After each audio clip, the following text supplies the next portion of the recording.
CBA. CBA, इसको लेकर आप नाराजगी व्यक्त कर रहे हैं। सी अरे क्या यार, तो आप लोग प्रोटेस्ट किस बात को लेकर कर रहे हैं यहाँ पर? आप प्रदर्शन करने आए हैं, आपको पता है प्रदर्शन किस बात को लेकर? हमें नहीं पता इस बारे में, हमें रैली में लाया गया है, हम अपने रैली का काम कर रहे हैं। Respected PM Shri Narendra Modi says the best way to end corruption is progressive, policy-driven state with proper implementation. सरकार ने 20 लाख करोड़ का पैकेज दिया। सरकार ने प्रधानमंत्री आवास योजना के तहत हर गरीब को घर दिया। सरकार ने विश्व का सबसे बड़ा नेशनल हेल्थ प्रोग्राम लॉन्च किया। ऐसी बहुत सारी बातें मैंने और आपने सुनी है, पर क्या ग्राउंड लेवल पर ये बातें इम्प्लीमेंट भी होती है या नहीं? और अगर नहीं होती तो इसके लिए जिम्मेदार कौन है? मैं, आप या खुद सरकार? इसी सवालों का जवाब लेकर आज मैं तन्मय मोदी आप सबके सामने आया हूं और आज हम डिस्कस करने वाले हैं planning versus implementation of government policy. Government policies जो बहुत ही अच्छे से फ्रेम की जाती है, जो बहुत ही प्रिसाइजली बनाई जाती है, जिसमें एक्सपर्ट एडवाइस ली जाती है, जिसके अंदर बहुत ही प्रिसीजन लिया जाता है, वो सारी पॉलिसीज जब इम्प्लीमेंट होती है तब वो पॉलिसीज फेल हो जाती है। ऐसा क्यों? इसका मेन रीजन ये है कि इन पॉलिसीज में एक अजम्पशन लिया जाता है।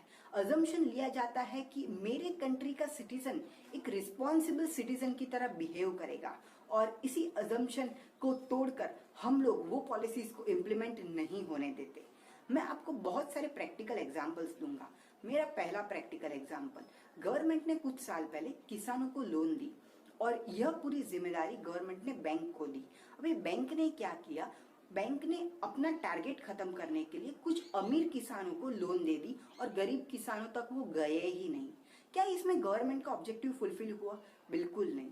मेरा सेकेंड केस स्टडी, गवर्नमेंट ने क्या किया? महिलाओं को प्रोत्साहन देने के लिए, उनको रोजगार देने के लिए उनके लिए 2-2 हजार के सिलाई के मशीन दिए उनको। महिलाओं ने क्या किया? वो मशीन 5 या 6 हजार में किसी और को बेच दिए।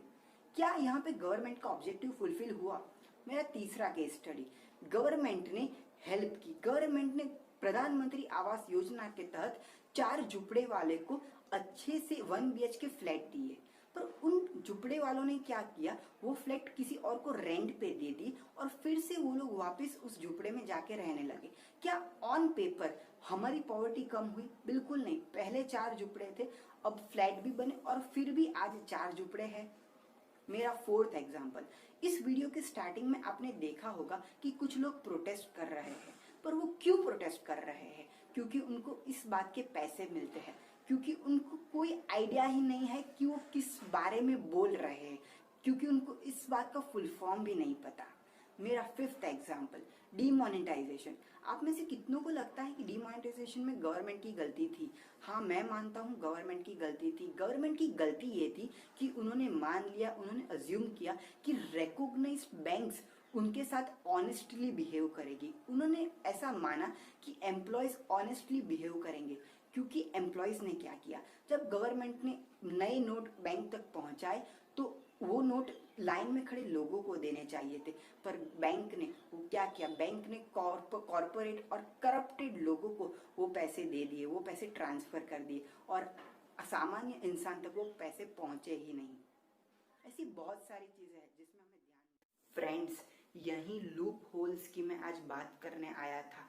मैं ये नहीं कहूँगा कि हर कोई सिटीजन करप्टेड होता है, पर मैं ये भी नहीं कह सकता कि हर कोई सिटीजन ऑनेस्ट होता है। मैं आज आपको कोई ख्वाब दिखाने नहीं आया था, startup India, make in India and what not, क्योंकि ये सब तो पॉलिसीज है। ये अच्छे से इम्प्लीमेंट होगी तब जाके इनका असर दिखेगा।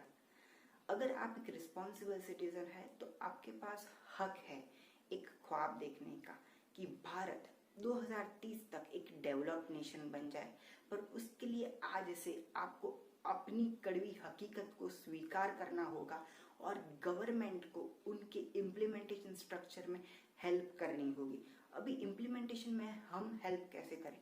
इम्प्लीमेंटेशन ना इस ताली की तरह होता है, अगर एक हाथ गवर्नमेंट का है तो दूसरा हाथ हमारा भी होना चाहिए, तब जाकर ये ताली बजेगी, तब जाकर इम्प्लीमेंटेशन होगा। और अगर हर साल हम इस तरह से इम्प्लीमेंटेशन करते रहे तो एक साल आएगा, एक टाइम आएगा जब इंडिया एक डेवलप्ड नेशन बनेगा और तब पूरी दुनिया हमारे लिए तालियां बजाएगी। Have a great fine handsome day.